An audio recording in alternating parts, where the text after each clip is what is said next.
मोदी जी पसंद है पर मोदी जी का काम नहीं पसंद। हाँ, हमारे 3 बेटी हैं, तीनों बेटी मेरी जवान हो गई है, मैं क्या करूँ, आत्महत्या करूँ? जो पैसे हमारे नहीं दे रहे हैं सहारा में, हम सारा डाल दिए। और युवाओं के लिए खासकर बेरोजगारी, क्योंकि हमें रोजगार चाहिए। हम ग्रेजुएट होकर पकोड़ा नहीं तलना चाहते। साहब, आप एक कॉरिडोर बनाने के लिए 900 शिवलिंग तोड़ दिए, 200 से ज़्यादा मंदिरों तोड़ दिए, तो आप में और औरंगजेब में क्या फ़र्क रह गया? हमें रोजगार चाहिए साहब। इस मंदिर से हमारा पेट नहीं भरेगा। मैं भावनाओं का सम्मान करता हूँ, मैं भी हिंदू हूँ। अब काशी को छोड़कर अगर विश्वविद्यालय की बात करें तो विश्वविद्यालय का माहौल को क्या बना दिए हैं आप? एक वीसी को एक डिक्टेटर बना दिए हैं। कौन थे वो लोग? वो आधी रात में दारू पीकर जो गाड़ी से निकलते हैं, लोगों बच्चियों के साथ बलात्कार करते हैं, वो कौन होते हैं? ये इनके संरक्षित गुंडे होते हैं। बतिया के भी और लतिया के भी, दोनों से हम लोग बीजेपी को भगाने वाले हैं। गुजरातियों के यहाँ पे ना एक कुछ दिन बाद आपको बनारस भी नीलाम हो जाएगा। सारे शहर जो भी है शहर, ये सारे गुजरातियों का यहाँ बास हो जाएगा। देश में मौसम बदला है, सरकार बदलने वाली है और बनारस से मोदी जी चुनाव हारने वाले। नमस्ते, मेरा नाम निकिता है और आप देख रहे हैं लोकतंत्र टॉक्स। प्रिंस, थोड़ा पीछे दिखाइए, नज़ारा दिखाइए आप पहले पीछे का।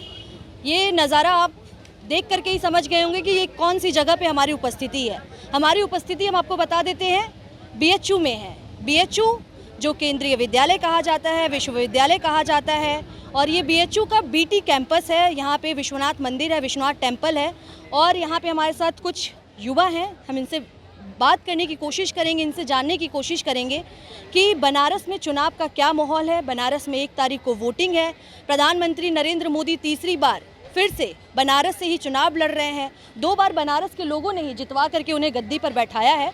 तो इस बार बनारसी लोग क्या सोच रहे हैं? क्या नाम हुआ आपका? सुमन आनंद। सुमन, क्या करते हैं आप? मैं काशी हिंदू विश्वविद्यालय का छात्र हूँ, विधि संकाय का। काशी हिंदू विश्वविद्यालय के छात्र हैं। बनारस में क्या माहौल है और किसको जितवा रहे हैं इस बार? देखिए, बनारस का माहौल तो जिस तरह से डिम्पल जी और प्रियंका जी की रैली आपने देखी होगी और आपने कवर किया होगा, तो आप देख चुके होंगे बनारसियों का मूड। बनारसियों की एक्चुअली एक खासियत होती है कि वो बहुत देर तक किसी चीज़ को बर्दाश्त नहीं करते हैं। तो 10 साल तक जिस तरह से इन्होंने झूठ बोला और जिस तरह से बरगलाया लोगों को, तो लोग समझ चुके हैं और इस बार इनकी प्रचंड हार होने वाली है। देश में मौसम बदला है, सरकार बदलने वाली है और बनारस से मोदी जी चुनाव हारने वाले हैं। बनारस से हारने? हाँ, बिल्कुल। अखिलेश जी कहते हैं कि मोदी जी बनारस अपना सीट छोड़ करके सारी जगह हार रहे हैं और आपको उनको बनारस से ही हरवा रहे हैं। तो शायद अखिलेश जी माननीय नेता हैं समाजवादी पार्टी के, लेकिन शायद उनके दल के नेताओं ने बहुत अच्छा आकलन नहीं बताया उनको। लेकिन हम तो हैं इस काशी हिंदू विश्वविद्यालय में पढ़ रहे हैं और लोगों से लगातार देख रहे हैं, मिल रहे हैं। और जिस तरह की घटना मिलना क्या होता है, जिस तरह की घटना देखिए ना साहब, क्या बना दिए हैं आप काशी हिंदू विश्वविद्यालय को। मैं तो विश्वविद्यालय का छात्र हूँ और विश्वविद्यालय पे बात करूँगा। अब काशी को छोड़कर अगर विश्वविद्यालय की बात करें तो विश्वविद्यालय का माहौल को क्या बना दिए हैं आप? एक वीसी को एक डिक्टेटर बना दिए हैं आप। क्या करवा रहे हैं इस विश्वविद्यालय में? आज अभी गर्मी से आपका भी बेहाल होगा, लेकिन आए दिन यहाँ लाखों हज़ार पेड़ कट गए और वीसी से पूछिए तो वीसी जवाब जानते हैं क्या देते हैं? कि पैसे की कमी है। अरे साहब, केंद्रीय विश्वविद्यालय में पैसे की ऐसा कौन सा अभाव था कि आपको पेड़ काटना पड़ गया? चंदन की लकड़ियाँ चोरी हो जा रही है। और जब बनारस का आप पिछले कुछ महीने पहले आपने देखा होगा कि IIT BHU जैसी घटना घटी। कौन थे वो लोग? वो आधी रात में दारू पीकर जो गाड़ी से निकलते हैं, लोगों बच्चियों के साथ बलात्कार करते हैं, वो कौन होते हैं? ये इनके संरक्षित गुंडे होते हैं। तो आज बनारस की जनता ये समझ चुकी है और माननीय जो मोदी जी हैं, जो कहते हैं कि हम बायोलॉजिकल नहीं हैं, परमात्मा ने हमें भेजा। हाँ, परमात्मा ने भेजा। तो भाई हम बायोलॉजिकल लोग हैं और हम विश्वास, हाँ, लॉजिकल बात करते हैं और हम विश्वास रखते हैं कि हमारा जो उत्थान है, हमारे देश का विकास बायोलॉजिकल लोग ही करेगा। हमें परमात्मा वाले लोग नहीं चाहिए। अच्छा, एक बात बताइए, इस बार माहौल 400 पार का चल रहा है। बीजेपी के तमाम नेता मंच से कह रहे हैं 400 पार, बीजेपी के तमाम समर्थक कह रहे हैं 400 पार। तो जो एक बीएचयू का एक आम छात्र है, क्या उसको नहीं लगता कि 400 पार संभव है? नहीं, 400 पार पे जमानत जब्त होने वाली है। है संभव, संभव है, लेकिन जमानत जब्त होने वाली है। आप कुछ कहें, क्या नाम है? पहले नाम बताइए। मैं विशाल गौरव, यहाँ पॉलिटिकल साइंस डिपार्टमेंट का छात्र हूँ। आपने पूछा 400 पार, तो यहाँ पे इलेक्टोरल बॉन्ड जो एक बहुत बड़ा घोटाला हुआ है, वहाँ पे बुद्धि का भी बहुत युवाओं का घोटाला हुआ है। उस बुद्धि का घोटाला मैं इसलिए बोल रहा हूँ कि जो युवा रोजगार के लिए घर पे बैठा हुआ है, बेरोजगार है, घर पे बेरोजगार है और चिल्ला रहा है 400 पार, लड़कियों का बलात्कार हो रहा है सेंट्रल यूनिवर्सिटी में और चिल्ला रहे हैं 400 पार। उनको समझने चाहिए, जहां पुलवामा में हमला हुआ था, सैनिक इतने शहीद हुए थे, युवाओं ने क्यों नहीं पूछा कि 400 केजी RDX क्यों आया भारत में, कैसे आया भारत में? हाँ, जब हेलीकॉप्टर नहीं दिया जाता है सेनाओं को, गाड़ी में जाएंगे और खुद हेलीकॉप्टर से इधर उधर घूमेंगे, कहेंगे 400 पार। ये किस तर्क से संगत लग रही है आपको? कोई भी एक तर्क बता दीजिए। देखिए, वो शायद कोई बीजेपी के नेता वहाँ पे खड़े हुए हैं। बीजेपी के नेता खड़े हैं, वो खड़े ही रह जाएंगे, ठीक है? इस बार पार्लियामेंट में भी नहीं जाने वाले हैं। अच्छा, युवाओं के लिए इस बार मुद्दा क्या है? हमारे लिए बेरोज़गारी, महंगाई सबसे बड़ा मुद्दा है, और युवाओं के लिए खासकर बेरोज़गारी, क्योंकि हमें रोज़गार चाहिए। हम ग्रेजुएट होकर पकोड़ा नहीं तलना चाहते। आप चाय बेच के जीवन जरूर। रोजगार आपको पसंद नहीं है? स्वरोजगार का मतलब पकोड़ा तलना होता है क्या? हम सेंट्रल यूनिवर्सिटी में इतनी दूर से पढ़ाई करने इसलिए आए थे कि हम ग्रेजुएट होकर के, लॉ ग्रेजुएट होकर के हम पकोड़ा तलेंगे? हाँ, आप किस तरह की रोजगार की बात करते हैं?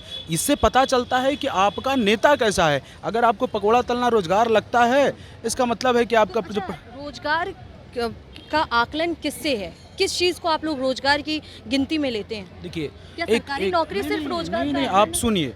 सबसे पहली बात है कि हमारा देश जिस तरह का मध्यम परिवार से भरा पड़ा है, ठीक है, हमारे देश के युवा के पास इतनी पूंजी नहीं होती है कि मल्टीनेशनल कंपनी एक बार में लगा लें, ठीक है। तो सबसे पहले हम तो सरकारी नौकरी पे आधारित हैं ही, साथ में हमें एक ऐसा प्रधानमंत्री चाहिए जो कि बाहरी कंपनियों को ला करके हमारे देश में इस्टेब्लिश करे। वो तब हमें रोज़गार का मौका मिलेगा। आज जापान और चाइना जैसे दूसरी कंपनियां क्यों डेवलप कर रही है? क्योंकि उनके प्रधानमंत्री में ये काबिलियत है। हमारा प्रधानमंत्री, अगर आपसे मैं प्रश्न पूछता हूँ, आपने सारे वीडियोस देखे होंगे, प्रधानमंत्री क्या कहता है? स्वरोजगार का मतलब पकोड़ा तलना। लेकिन मुझे ऐसे नेता की ज़रूरत है जो रोज़गार का मतलब मुझे एटलीस्ट मल्टीनेशनल कंपनियाँ बताए और अच्छे रोज़गार के बारे में बात करने। मैं नहीं मानता कि पकोड़ा तलना ही रोज़गार का एकमात्र माध्यम हो सकता है। स्वरोजगार का डिप्लीशन।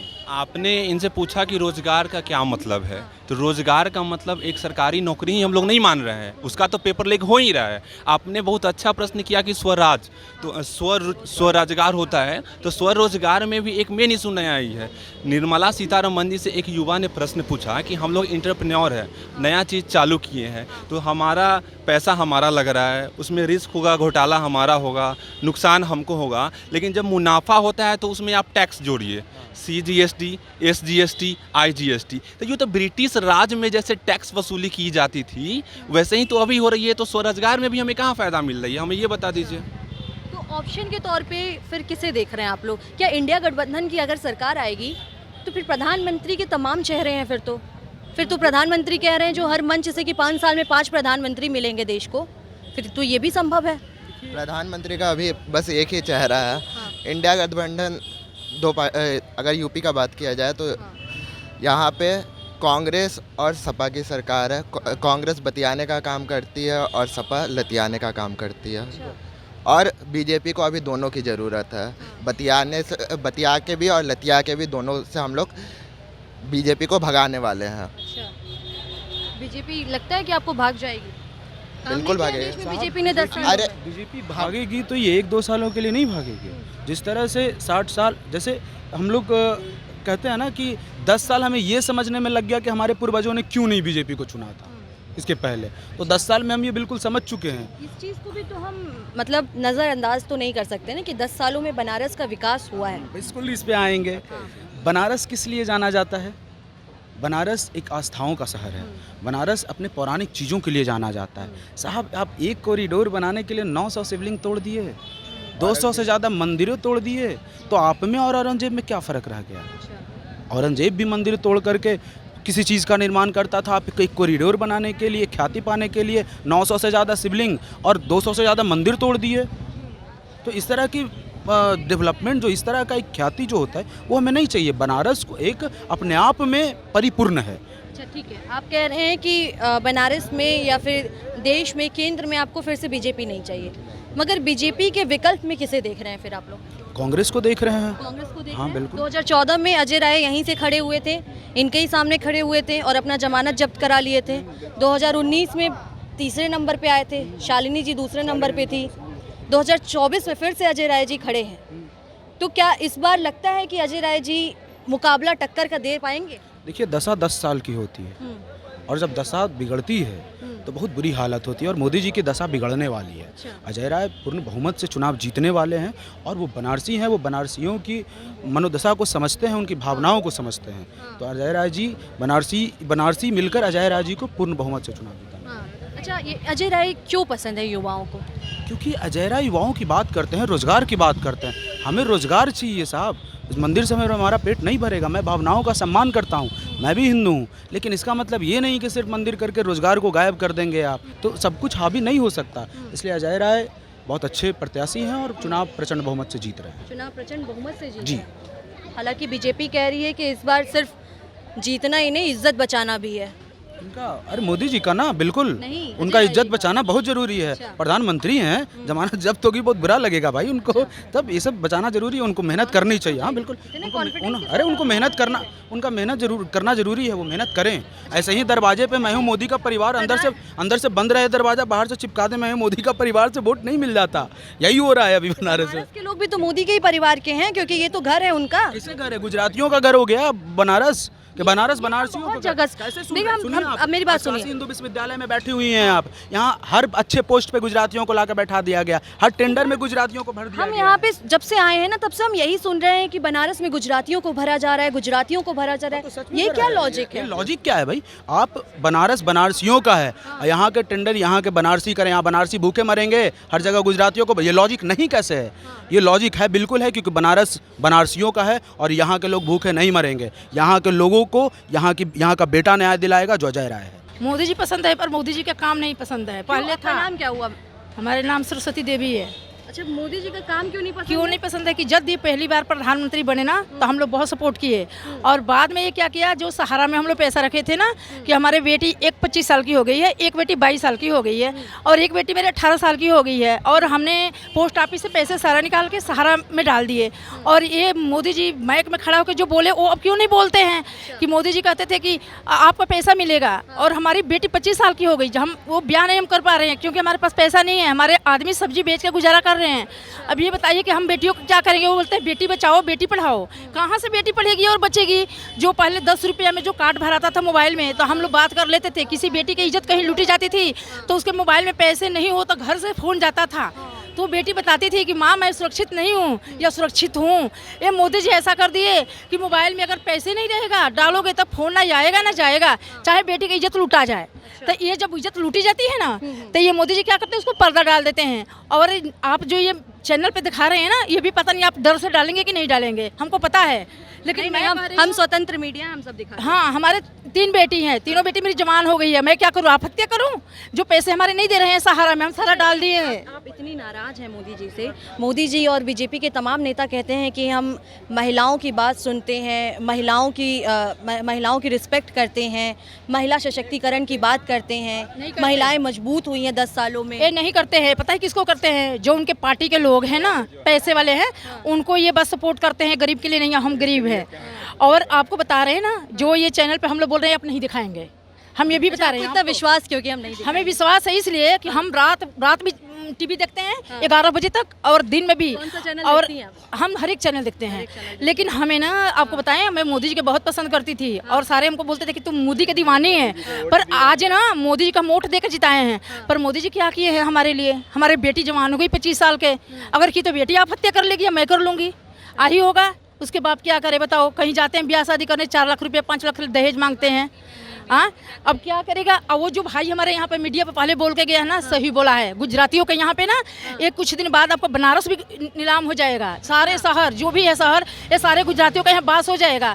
जो फैक्ट्री आई थी यहाँ बैठाने के लिए, वो कहाँ चली गई? मगर ये भी तो कहा जा रहा है ना कि अब महिलाएं रात में भी घर से निकल सकती हैं, महिलाओं के साथ कोई दुर्व्यवहार नहीं हो रहा है, महिलाएं सुरक्षित है। क्या गारंटी है? क्या गारंटी है कि महिलाएं सुरक्षित है बाहर?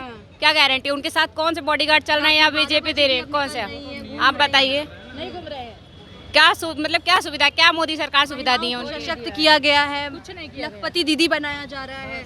ये सब सिर्फ एक बात और मेरे सुनिए, एक बार और सुनिए, जो जनधन का अकाउंट है ना, उसी में पैसे आएगा, तो हमारे तो नहीं है, और हम मोदी जी का वोट दिए हैं। अब सुनिए, जनधन में जो पैसे लखपति के बता रहे हैं ना, वो जनधन अकाउंट में आएगा। और जो हमारे पंजाब में केजरीवाल जो सरकार बने हैं ना, तो वो गरीब हो या अमीर हो, सबका 300 यूनिट बिजली माफ है महीने का। आप कह रही हैं आपको मोदी जी पसंद नहीं है, आप एक समय में मोदी जी पसंद हमें पसंद है, पर मोदी जी का काम नहीं पसंद है। काम नहीं पसंद अगर है। मोदी जी अच्छा काम कर देंगे ना तो हम उनको पसंद करेंगे।